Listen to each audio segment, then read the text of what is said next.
This is Isabella Escobedo presenting my final for Women's Studies 350 Health and Body Politics, my genre in 3 inquiries, titled I Am, We Are. Introduction. For this project, we had to create a question or a prompt to think about. So I am asking, what does full human potential look like? What would an environment allowing for true and full human potential look like as well? I explored this in the forms of art and poetry. Initial ideas. When we first began planning for this project, like discussions 2 and 3, my goals were to be able to present this as a form of informational digital media, shareable on social media like Instagram or Snapchat, a collection of artwork to represent and inform. One part of the problem we face within our ableist patriarchy is that not enough information is easily accessible to those who are in need of it most. I brainstormed several ideas for what I want to convey and how and what I want the experience my viewers to have. Here is the first piece that I did. Please feel free to take a moment and pause this video. And I'd like to show, I will be showing these throughout the presentation. I'll be showing the piece before talking about them because I like to have the viewer get their own interpretation and taste first before I give mine. So again, please feel free to pause the video, take a moment.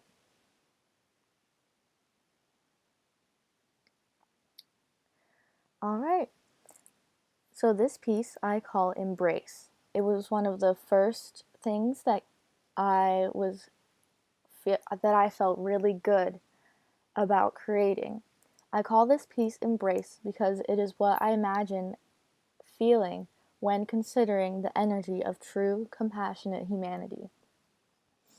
This is something that I very much connect to because I tend to be a very empathetic, heart on sleeve type of person. And so when I think about my potential and what I have to offer, this is what comes to mind. So this next piece is a combination of a poem and an art piece together. They were originally created separately, but when I was finished with everything, I thought they went kind of nicely. The poem reads, "The body, a vessel, is infinite, absolute, unstoppable." Again, please feel free to take a moment and pause this recording if you would like to.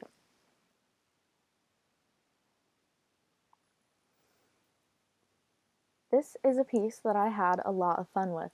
I was able to experiment with different colors and how they interact with one another. While creating it, I got to consider how the space I am in and that I also create interacts with the other environments I come across in my life.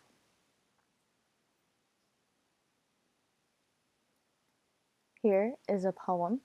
It reads, "My home is my safe place. My body is part of my home. There is no normal, only I, this space. Inhabit and be. What else is there?" If you would like, please feel free to take a moment and pause the video.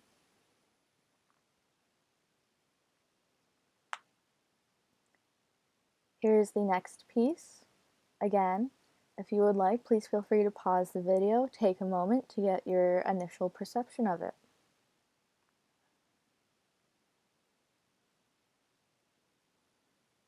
This piece I call The Orchard. I have always felt very connected with nature.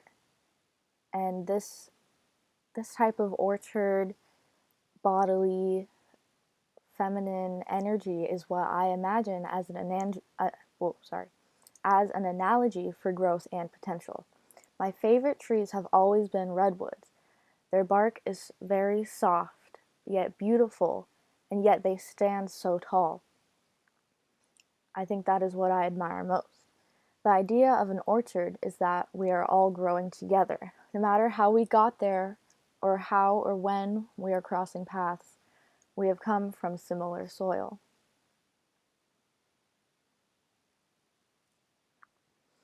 This is another piece accompanied with a poem.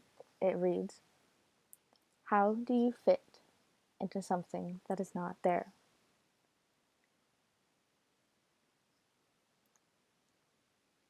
Again, please feel free to pause the video, take a moment.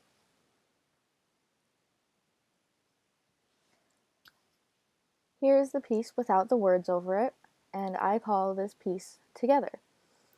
Within this, I had a really fun time creating a sort of mishmash or a merge, if you will, of a visual sense of our beings combining and interacting with one another, constantly changing form. If you look, you might be able to see some figure type shapes here and there, which I think it's just, no matter how you look at this piece, it's just fun.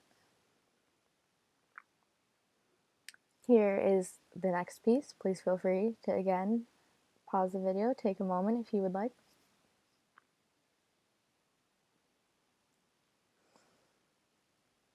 This is a piece that I am very proud of myself with.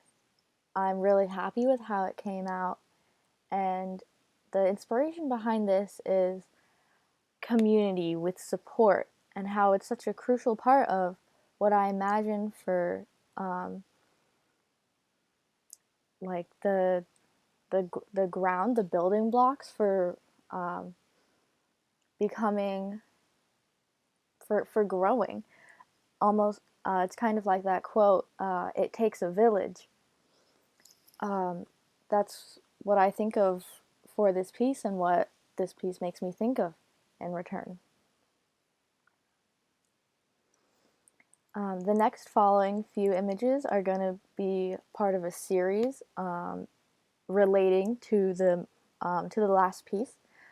For each one of them, I'll stay on it for a few seconds. If you would like, please feel free to pause the video and take a moment to look at it.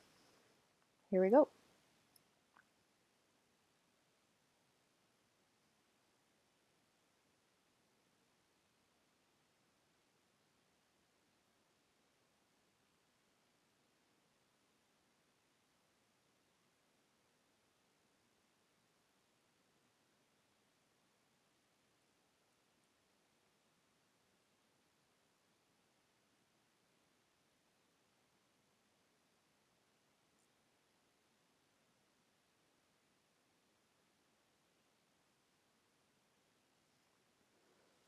All right, so this is the final piece in this digital zine, or zine, as you will. Again, please feel free, take a moment, pause if you want.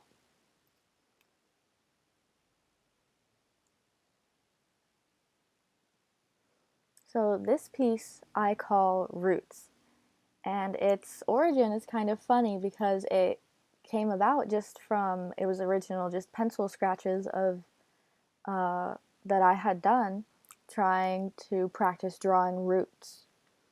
Again, with the tree theme, I feel just the like tree roots. Have you ever seen just the huge trees in the forest, and their roots are like as big as your leg, and it's just crazy how strong the roots are, and about how deep they go, and the theory that trees are communicating with each other through under the soil, through their roots. They're talking, and that, I just think that's really cool and amazing, and it's what I think of when I consider the connection that we all have one another as humans, just here. We didn't really ask to be here. It just happens, and we're doing what we do, whether that be creating CO2 or for trees creating oxygen. It's just uh, very interrelational. And that's something I've been having a lot of fun exploring this semester. Going along with that, what I found out. So throughout this semester and the assignments we've been doing, the discussions that we have been having, I've been realizing that there's a lot more about not just mine, but the abilities and disabilities that someone might have that affect how I might personally act in the world and interact with my surroundings.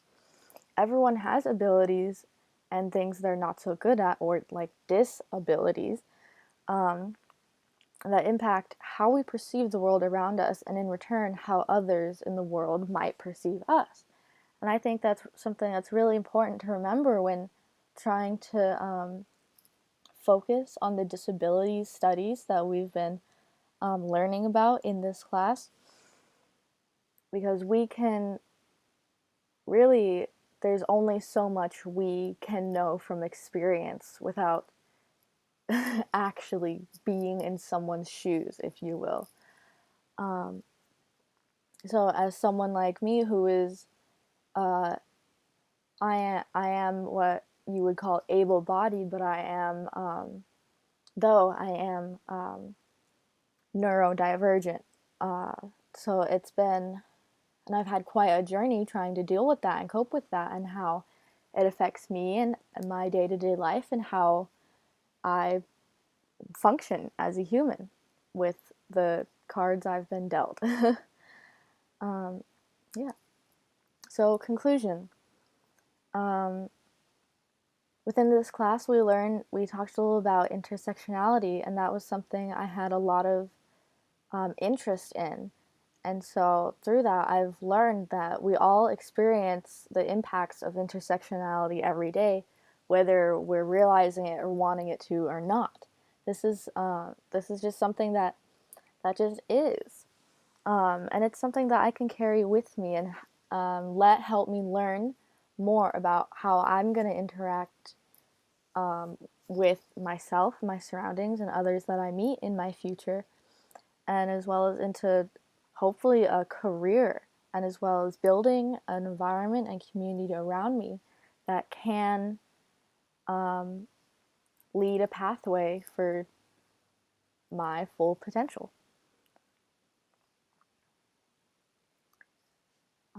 Yeah, so thank you so much. I really, really appreciate everything that we've done semester. Like, thank you, Carrie. This was a really awesome class, and I had a lot of fun. Um, yeah, thank you. Have a good winter. Goodbye.